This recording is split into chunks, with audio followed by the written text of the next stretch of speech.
Me llamo Naomi Carter, tengo 31 años y trabajo como gerente senior de marketing en el norte de Virginia. Vivo sola.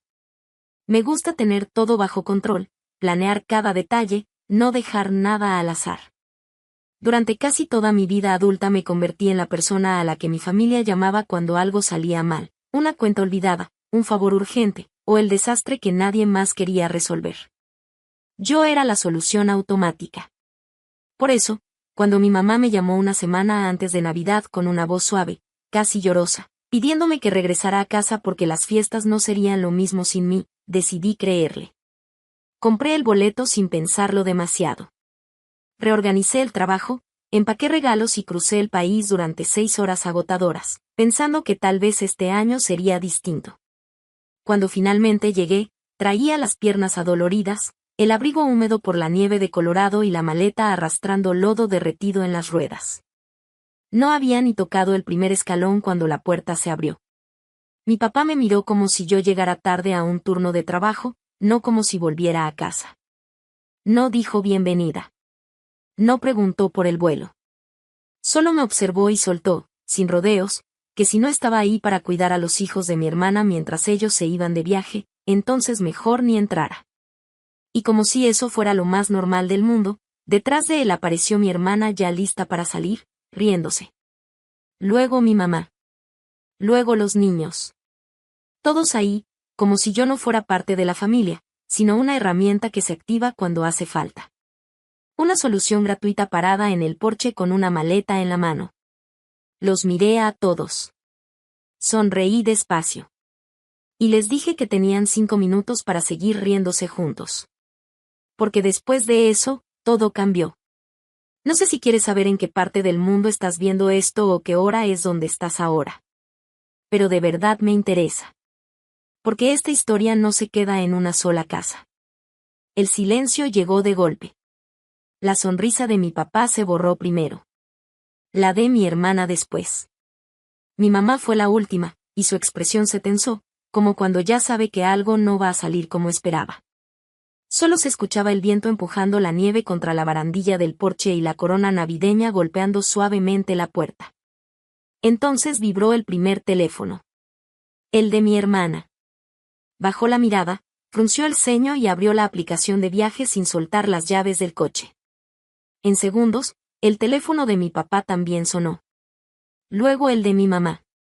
Vi cómo la confusión les cambiaba la cara antes de que alguno dijera una sola palabra. Mi hermana fue la primera en reaccionar. Abrió los ojos como si no pudiera creer lo que estaba viendo. Tocó la pantalla 2 veces, como si el error pudiera arreglarse solo. Luego me miró. ¿Qué hiciste?, preguntó. Yo di un paso dentro de la casa, lo suficiente para que el frío no siguiera entrando, y respondí con calma. Cancelé el resort hace 3 días. El silencio que siguió fue pesado. Incluso se alcanzaba a escuchar a uno de los niños arrastrando un juguete en la sala. Mi papá explotó diciendo que no tenía derecho a hacer eso. Pero lo miré y le recordé algo que ninguno quería admitir. El viaje completo había sido reservado con mi tarjeta, desde mi cuenta, porque nadie más tenía ni el límite ni el dinero suficiente. Como siempre, yo había sido la que resolvía todo. La que pagaba. La que organizaba. La que arreglaba lo que ellos no podían sostener. Mi hermana soltó un sonido extraño, entre grito y jadeo, y empezó a revisar la reserva en su teléfono con manos temblorosas. Confirmado, cancelado. Sin error, sin quizás se pueda arreglar de último minuto, sin vuelta atrás. Mi mamá me preguntó por qué haría algo tan cruel justo antes de Navidad. Y ahí fue cuando me reí. Escucharla llamarme cruel después de arrastrarme a todo el país para convertirme en niñera gratis fue casi ofensivo, pero en el sentido de lo predecible. Le dije que el depósito del hotel ya había sido reembolsado a mi cuenta. El paquete del resort había desaparecido. Y los vuelos asociados al viaje ahora eran créditos de aerolínea, ya transferidos a mi perfil. Mi papá dio un paso hacia mí en ese momento y dijo que le había robado a la familia. Lo miré directo a los ojos y le respondí. No puedes robar algo que pagaste tú misma en su totalidad. Mi hermana intervino, diciendo que ellos se iban en la mañana. Le dije que ya lo sabía. Dijo que a los niños les habían prometido paseos en la nieve y luces navideñas, que todo ya estaba planeado. Le respondí que quizá debió planear la parte donde a la persona que paga la mitad de su vida la tratan como invitada, no como empleada. Mi mamá hizo lo de siempre cuando pierde el control, bajó la voz, puso cara de víctima y dijo que tenía que haber un malentendido. Como si yo hubiera cancelado unas vacaciones completas por accidente mientras subía a un avión y contestaba correos del trabajo. Le dije que no había ningún malentendido. Llevaba semanas pensando en ese viaje. Pero también llevaba semanas pensando en lo que iba a pasar en el momento en que llegara, porque en el fondo ya lo sabía. No me invitaron porque me extrañaran. Me invitaron porque me necesitaban. Mi papá explotó diciendo que estaba exagerando. Le dije que no. Que por fin estaba diciendo la verdad. Mi hermana seguía refrescando la aplicación como si un milagro fuera a aparecer si la miraba lo suficiente. Entonces se quedó quieta. ¡Ay! Dios mío, susurró. Y miró a mi mamá. La actualización de la aerolínea acababa de entrar. Los asientos ya no eran de ellos. Los créditos ya no estaban ligados a la reserva familiar. Ahora estaban ligados a mí. La cara de mi papá se puso roja por completo. Preguntó cuándo había hecho todo eso. Le respondí que más o menos al mismo tiempo en que me di cuenta de que mi invitación navideña no incluía habitación para mí, ni un gracias, ni siquiera la decencia de preguntar si quería cuidar niños antes de asumirlo. Mi mamá me rogó que lo deshiciera. Que podíamos hablar. Que todos estaban cansados, estresados, que tal vez todo había empezado mal. Me quedé ahí, con la nieve derretida empapando el borde de mi abrigo, y le dije. De esto no empezó mal. Había empezado exactamente como siempre empezaba con ellos, asumiendo que yo iba a llegar, sonreír, pagar, resolver y quedarme callada. Mi papá exigió saber si de verdad creía que arruinar un solo viaje nos dejaba a mano. Lo miré a él, luego a mi hermana apretando el celular como si fuera a explotar, y después a mi mamá ya con los ojos llenos de lágrimas. Y dije. Si creen que el viaje era el problema, todavía no entienden cuánto de sus vidas ha estado dependiendo de mí. En ese momento dejé la maleta en el suelo y saqué del bolsillo frontal una carpeta que había traído desde Virginia. Era gruesa, ordenada, con separadores, como los reportes de campañas que hago en el trabajo. Porque si algo me enseñó mi familia es que a la gente que vive de excusas le incomoda el papel.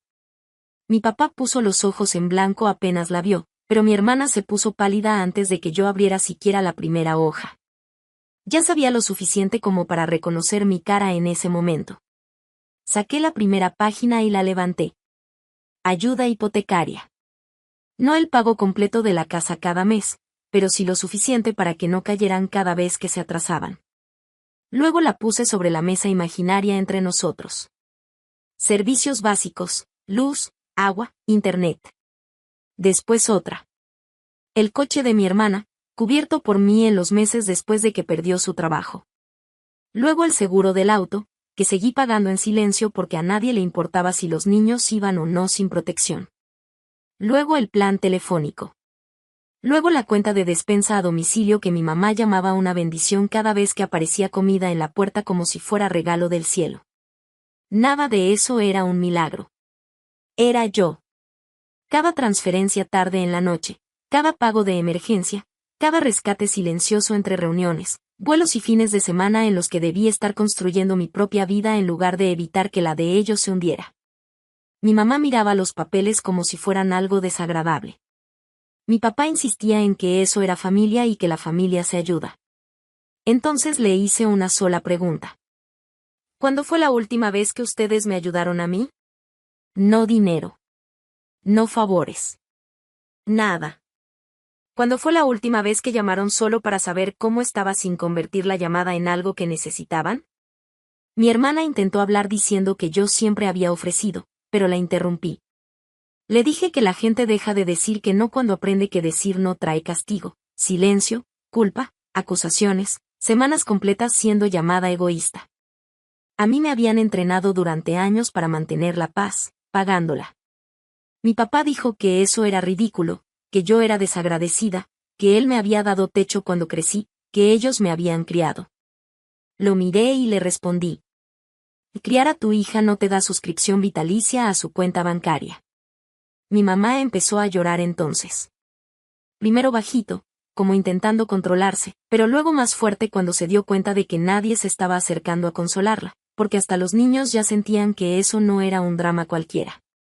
Saqué otra hoja de la carpeta y la dejé sobre la mesa de la entrada. Esa sí cambió el ambiente de inmediato. Era el aviso donde se veía que yo había cancelado los depósitos automáticos de apoyo semanas antes. No esa mañana, no en un arranque de enojo en el porche. Semanas antes. Les dije que ya se habían empezado a acumular avisos de atraso en sus correos y portales.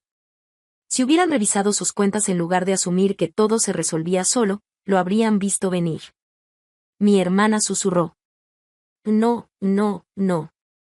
Mientras abría otra aplicación con manos temblorosas. Mi papá exigió saber por qué no se les había avisado. Le dije que porque quería que la verdad hiciera lo que siempre hace cuando la gente deja de esconderla, que llegue despacio y se quede ahí, en medio de la sala, sin que nadie pueda ignorarla. Mi mamá preguntó si de verdad iba a dejar que la familia se desmoronara por sentimientos heridos. Eso me enfrió por dentro. La miré y le respondí. Justo por eso dejé de decirles cómo me sentía hace años.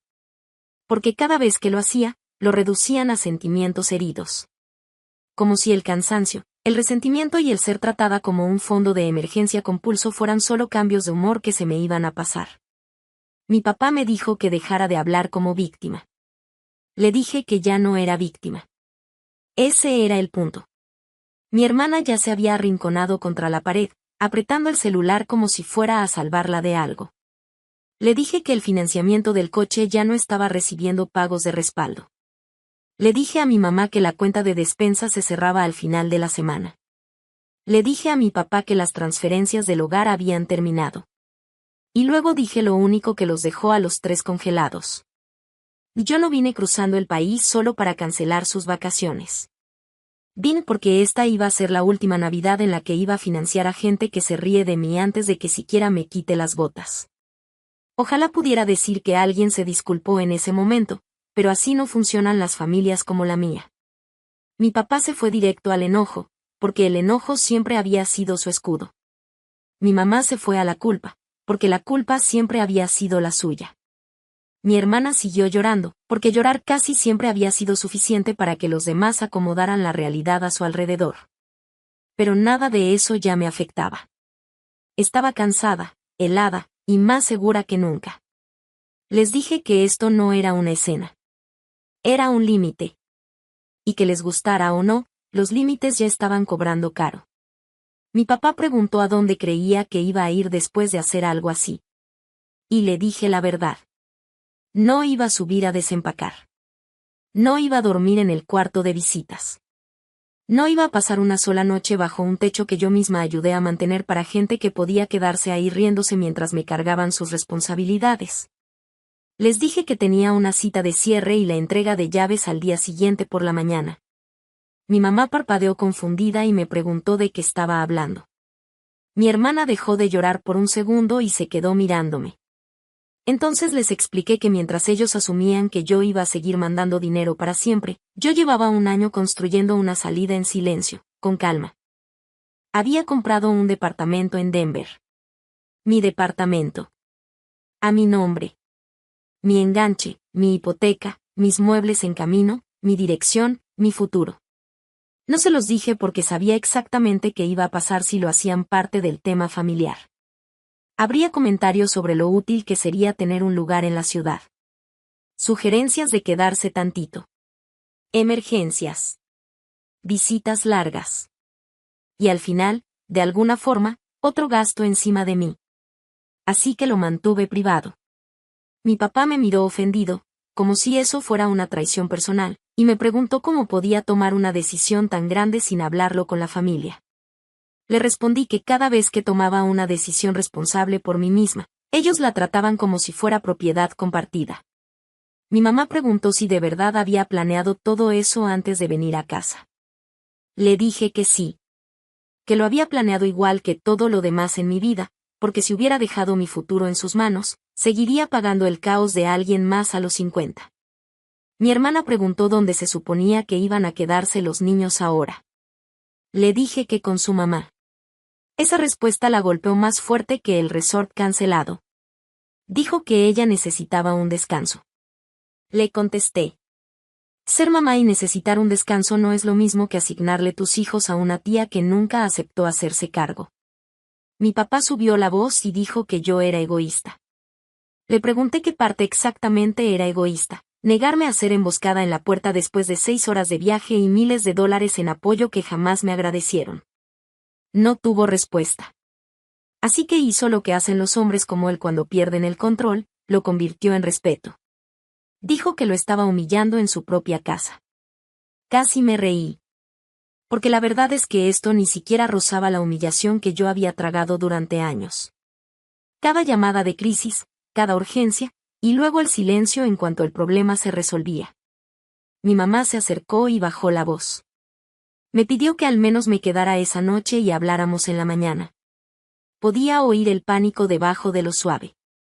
Ahora ya lo sabía, en cuanto yo me fuera, iba a ser más difícil sostener la historia de que yo era dramática, porque ya no iba a estar ahí para cargar con su versión de las cosas. Pero yo ya no iba a sentarme en cocinas escuchando cómo explicaban por qué mi dolor era incómodo. Volví a tomar mi maleta y les dije que me iba. Mi papá dijo que si me iba después de avergonzar a la familia así, no esperara volver. Lo miré y le contesté que esa había sido la primera cosa útil que me había dicho en toda la noche. El frío me golpeó fuerte cuando salí de nuevo al porche, pero casi no lo sentí. El corazón me latía demasiado fuerte como para notar otra cosa. Detrás de mí seguía el caos. Escuchaba a mi mamá gritar mi nombre, a mi papá maldiciendo entre dientes, a mi hermana diciéndole a los niños que se quedaran en la sala, pero ya no sonaba como casa. Sonaba como ruido. Como algo que por fin había dejado de tener poder sobre mí. Empujé la maleta por el camino cubierto de nieve hasta la calle, donde ya estaba llegando mi transporte. Las luces cálidas del auto cortaban la oscuridad. El chofer abrió la cajuela y me preguntó si estaba bien, con ese tono casual que usan los desconocidos cuando saben que están llegando a la mitad de algo complicado. Dije que sí sin pensarlo mucho. Y en cuanto lo dije, me di cuenta de que era verdad. No perfecto. No emocional. Pero en lo más profundo, sí, estaba bien. Porque por primera vez me estaba yendo sin la intención de volver a rescatar a nadie. Me iba porque tenía algo mejor a dónde ir. Cuando el coche avanzó, volteé una vez hacia atrás. La puerta principal seguía abierta. La luz amarilla caía sobre la nieve. 3 figuras se veían desde el marco, como si estuvieran viendo salir un tren sin ellas. La casa se veía más pequeña de lo que recordaba. O tal vez siempre había sido así, y yo apenas la estaba viendo desde la distancia correcta. Mi departamento no parecía un gran inicio de película. No era una mansión ni nada dramático. Era un departamento de una recámara, limpio, en un edificio seguro, con buena luz, un lobby silencioso y una vista de la ciudad que me hacía sentir que por fin podía pensar sin ruido. Todavía había cajas en una esquina, 2 bancos sin armar y un colchón recién puesto sobre la base que había llegado apenas la semana anterior. Pero en cuanto entré y cerré la puerta con llave, el silencio se sintió más valioso que cualquier cosa que en mi familia llamaran comodidad. Nadie tenía llave. Nadie tenía un cajón aquí. Nadie podía convertir este lugar en su extensión de problemas. Me quité el abrigo, dejé el celular en la barra de la cocina y me quedé parada un momento. Sin gritos. Sin niños llorando en otra habitación. Sin televisión a todo volumen encima de cuentas impagas y risas forzadas. Hice té en una taza que yo misma había empacado y me senté en el piso porque todavía no llegaba el sofá. Por la ventana, la ciudad brillaba suave contra el cielo oscuro. Y pensé algo muy simple. Esto es lo que suena la paz, cuando nadie te está pidiendo que te la ganes. Al día siguiente me desperté más tarde de lo planeado, porque había dormido más profundo de lo que había dormido en meses. Por unos segundos, de esos raros y buenos, ni siquiera recordé qué día era. Luego vi las llamadas perdidas. 3 de mi mamá, 2 de mi papá, y un número desconocido que claramente era uno de ellos usando otro teléfono. Las ignoré todas y me puse a hacer café. Alrededor de las 11, el celular volvió a vibrar, pero esta vez era mi hermana. Y el mensaje era tan distinto a ella que lo leí 2 veces. Preguntaba si podía ir sola. Decía que no quería pelear. Decía que quería disculparse. Me quedé viendo la pantalla bastante tiempo antes de contestar, porque mi primer instinto fue pensar que era una trampa, una especie de emboscada emocional disfrazada de calma. Pero algo en el tono se sentía distinto, no arreglado, no actuado. Más bien cansado. Esperé unos 20 minutos antes de mandarle la dirección. Cuando llegó, no se parecía en nada a la mujer que se había reído en la puerta la noche anterior. Sin maquillaje, el cabello mal recogido, sudadera debajo del abrigo, sin esa energía de superioridad, solo una persona que parecía haber pasado por una mezcla de insomnio, ansiedad y realidad de golpe. La dejé entrar. Caminó despacio, viendo el lugar como si fuera una versión de mí que nunca se había detenido a imaginar. Le ofrecí café. Asintió. Nos sentamos en la barra porque la sala todavía estaba a medias con cajas y cosas sin acomodar. Por un momento solo sostuvo la taza con las 2 manos, viendo hacia abajo. Luego habló. Dijo que lo sentía. Pero no ese perdón ligero de familia que realmente significa ya deja de incomodarme. No. Dijo que sentía lo del viaje, lo de haberse reído, lo de asumir que yo siempre iba a hacer lo mismo, lo de actuar como si yo no tuviera una vida propia. Dijo que cuando vio los avisos de cancelación y luego la carpeta de pagos, le cayó todo de golpe, cuanto de su vida había estado sostenido por mí sin que realmente lo agradeciera nunca. La escuché sin interrumpirla. Dijo que nuestros papás llevaban años llamándome responsable como si fuera un cumplido, cuando en realidad era una forma elegante de cargarme todo lo que nadie más quería. Y admitió que con el tiempo dejó de verlo, porque ya era simplemente cómo funcionaban las cosas en la familia. Le hice la pregunta que llevaba años atorada en la garganta. Si yo hubiera llegado a decir que no en el porche, sin todo ese poder económico, ¿me habrías defendido? No respondió de inmediato. Y ese silencio ya fue una respuesta. Al final dijo que no, probablemente no. Y aunque dolió, esa honestidad me dio más respeto que cualquier lágrima falsa. Luego agregó que había llevado a los niños a un motel esa noche porque no soportaba estar en la casa con mi papá explotando, mi mamá llorando y culpando a todos menos a sí misma. Dijo que ya estaba viendo departamentos en renta. Dijo que tal vez tendría que conseguir un trabajo de medio tiempo de inmediato y luego ver cómo resolvía el resto. Le dije que sí, que debería hacerlo. Me preguntó si había alguna forma de arreglar las cosas entre nosotras. Le respondí que dependía de que entendiera por arreglar. Si se refería a volver al mismo esquema de antes, ella pidiendo perdón, yo suavizando todo y después nada cambiando, entonces no. Pero sí se refería a construir algo distinto de verdad, donde yo fuera tratada como una persona y no como el plan de respaldo, quizá algún día. Se le salieron unas lágrimas, pero en silencio, como si por fin entendiera que ya no podía seguir cargando eso hacia mí. Antes de irse, volvió a ver la cocina. Y dijo: que este lugar se siente como tú, limpio, tranquilo, sin ruido. Le contesté que esa era la idea. Asintió y dijo que ahora entendía por qué lo había mantenido en secreto. Cuando cerró la puerta, me quedé parada un buen rato en el mismo lugar, sintiendo algo raro, difícil de nombrar. No era perdón. Tampoco alivio. Era espacio. Espacio donde antes solo había expectativas. Esa noche el sol se escondió temprano. Encendí la lámpara pequeña de la mesa junto a la ventana y por fin empecé a desempacar platos. Por primera vez en años, nadie me interrumpió para pedirme dinero mientras yo intentaba construir algo propio. Debí haber sabido que la paz no dura intacta. Pero incluso ese pedazo corto de silencio se sintió como algo que mi cuerpo llevaba años pidiendo a gritos. El siguiente golpe llegó a las 7:30 de la mañana, en el chat familiar. Mi papá había escrito un mensaje larguísimo lleno de palabras como traición, falta de respeto y humillación. Como si el problema real no fueran años de usarme, sino el hecho de que por fin había dejado de hacerlo. Mi mamá respondió después, con una versión más suave del mismo discurso, que la familia pasa por etapas difíciles, que cortar a la gente en Navidad era cruel, antinatural. Mi hermana no dijo nada. Leí todo mientras comía pan tostado en la barra de la cocina, en silencio absoluto. Y me di cuenta de algo casi irónico: sin mí corriendo a arreglarlo todo, su drama ya no tenía dónde caer. No respondí.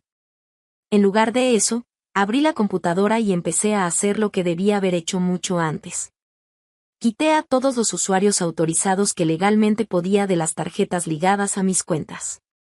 Cancelé las transferencias automáticas que alguna vez hice en momentos de buena voluntad. Cambié contraseñas. Llamé a la compañía telefónica y separé la última línea que todavía estaba a mi nombre. Contacté a la aseguradora y dejé claro que ya no iba a pagar pólizas que no eran mías. Después hablé con el banco hipotecario y documenté que no haría más aportaciones a una propiedad donde yo no vivía ni tenía control.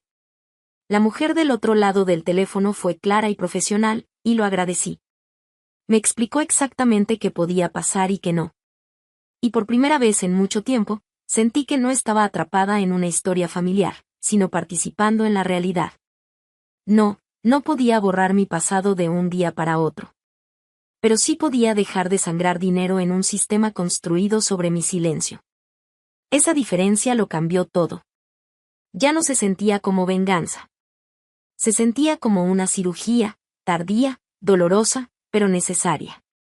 A eso del mediodía, mi hermana por fin me escribió directo.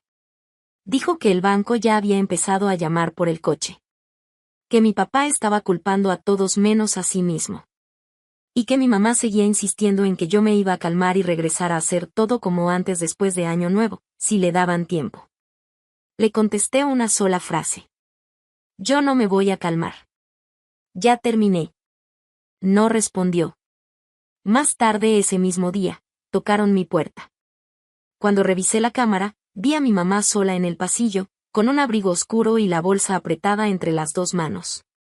Por un segundo pensé en no abrirle. Pero había algo en mí que quería ver cómo se ve la verdad cuando ya se le acaban las excusas.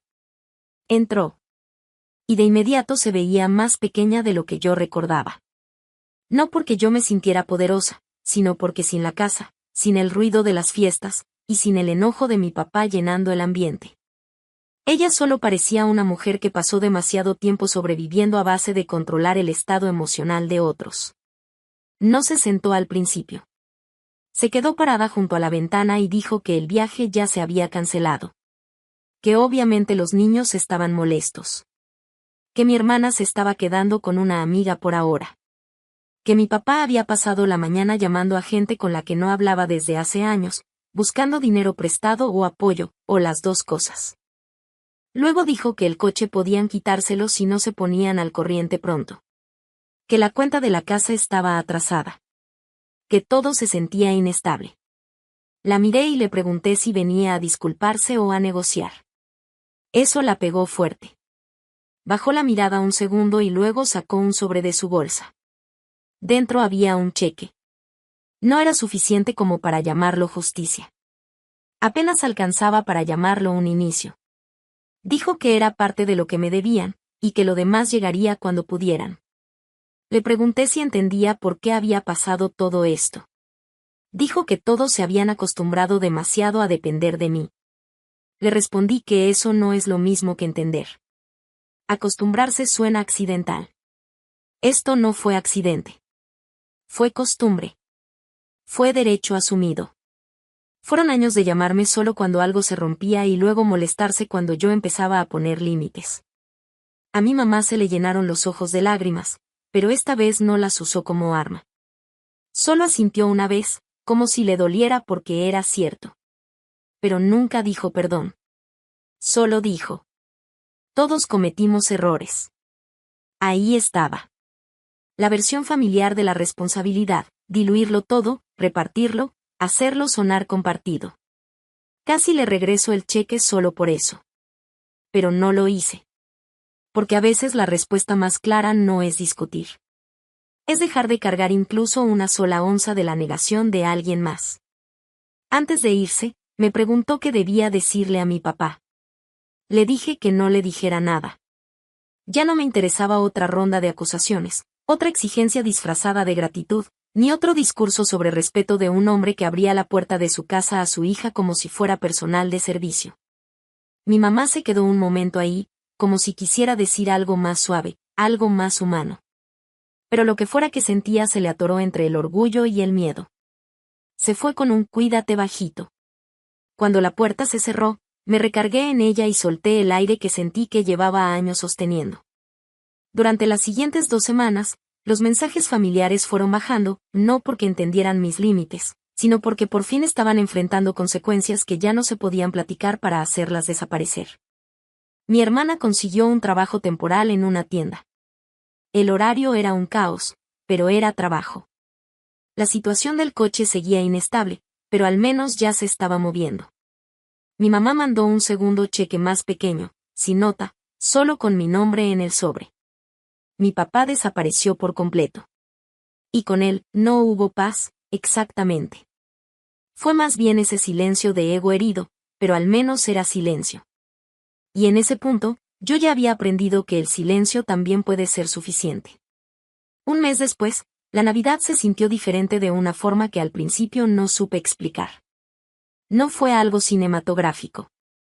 No hubo reconciliaciones dramáticas, ni cenas emotivas, ni discursos sobre la familia volviendo a ser familia. Solo estaba yo en mi departamento, con un arbolito pequeño junto a la ventana, una taza de café a medio terminar en la barra y un celular que por fin había dejado de vibrar cada vez que alguien necesitaba que yo lo rescatara. Afuera, la ciudad se veía limpia y fría bajo la luz del invierno. Adentro, todo estaba exactamente donde yo lo había puesto. Y eso, aunque suene simple, se sentía casi irreal. Con el tiempo empecé a notar cosas que antes me habrían parecido absurdas. Lo tranquilo que era ir al súper sin estar calculando a quién más estaba manteniendo. Lo fácil que era abrir la puerta sin prepararme para una emergencia. Lo ligero que se sentía el pecho al despertar sin esa sensación de alarma constante. Mi hermana y yo no estábamos cerca, pero sí éramos algo más honesto. Me mandaba mensajes cortos, sin drama. Fotos de los niños coloreando en el piso de un depa pequeño que logró rentar. Un mensaje diciendo que sobrevivió su primera semana de trabajo, cansada pero orgullosa. Otro donde contaba que vendió cosas, recortó gastos y estaba viendo cómo salir adelante. Y no me pidió dinero ni una sola vez. Eso valía más que cualquier disculpa perfecta. Mi mamá mandó otro cheque también. Más pequeño que el anterior, pero constante. No borraba lo que había pasado. No reconstruía la confianza. Pero sí demostraba algo distinto, que por primera vez el esfuerzo venía hacia mí, no solo las exigencias. Tardé en cobrarlos. Necesitaba tiempo. Porque los límites no solo son lo que dejas de dar. También son lo que dejas de aceptar antes de estar listo. De mi papá no hubo nada. Ni disculpa, ni enojo, ni explicación. Solo silencio. Antes, ese silencio me habría dolido. Lo habría traducido como rechazo, como prueba de que me había pasado de la raya. Pero la distancia acomoda las cosas y la dejas. Su silencio no era prueba de que yo estaba mal. Era prueba de que la única relación que él sabía tener conmigo era una donde él tenía el control. Y cuando eso se terminó, también se terminó su interés. Y, siendo honesta, entender eso me dio más paz que cualquier reconciliación forzada. En Nochebuena me hice de cenar, puse música bajita y vi cómo las luces de otros edificios parpadeaban sobre el vidrio. En un momento me reí bajito, sin razón aparente, más que el hecho de que el departamento estaba en paz, y esa paz era mía. Nadie iba a estarme llamando para que transfiriera dinero antes de la mañana.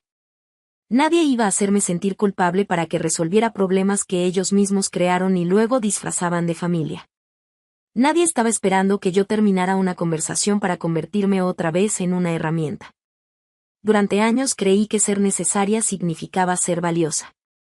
Pensaba que si quería lo suficiente, si daba lo suficiente, si arreglaba todo lo suficiente, alguien en mi familia eventualmente me iba a ver como lo que era, una hija, una hermana, una persona completa. Pero lo que entendí es algo que ojalá alguien te enseñara antes, porque te ahorraría años de confusión y desgaste. Ser útil no es lo mismo que ser amada. Ser confiable no es lo mismo que ser respetada. Y sacrificarte sin límites no te hace buena persona si los demás solo se están acostumbrando a verte agotada. El amor real tiene estructura. El cuidado real tiene honestidad. La familia real no le exige a una sola persona que se hunda para que los demás se mantengan a flote. Esa fue la lección escondida detrás de todo lo que viví. Y creo que va más allá de mi historia. Hay algo importante en aprender dónde termina el apoyo, y dónde empieza el abandono propio. También hay algo valioso en entender que los límites no son crueldad. Son responsabilidad. Le enseñan a los demás cómo tratarte. Y te recuerdan que tu vida no es un servicio público disponible para cualquiera que comparta tu apellido. A veces, lo más útil que puedes hacer por la gente que quieres es dejar de protegerlos de las consecuencias de sus propias decisiones. A veces, la decisión más compasiva es la que se ve más dura desde afuera, porque por fin obliga a que aparezcan la verdad, la responsabilidad y el cambio donde antes solo había negación. Eso no significa que la venganza tenga que ser ruidosa o fea. A veces, la forma más fuerte de venganza es dejar de interpretar el papel que te estaba destruyendo. Si mi historia significa algo ahora, espero que sea esto. Puedes amar a la gente y aún así decir que no. Puedes querer profundo y aún así alejarte de lo que te lastima. Puedes construir una vida tranquila, honesta y tuya sin disculparte por cada límite que la hizo posible. Y si alguna vez te tocó elegir entre ser la red de seguridad de todos, o por fin ser un lugar seguro para ti, entonces ya sabes lo difícil que es esa decisión. Me gustaría mucho saber qué piensas, porque este tipo de historias no son solo conflicto. También son sobre lo que aprendemos, lo que dejamos atrás, y la vida que decidimos merecer cuando por fin se apaga el ruido.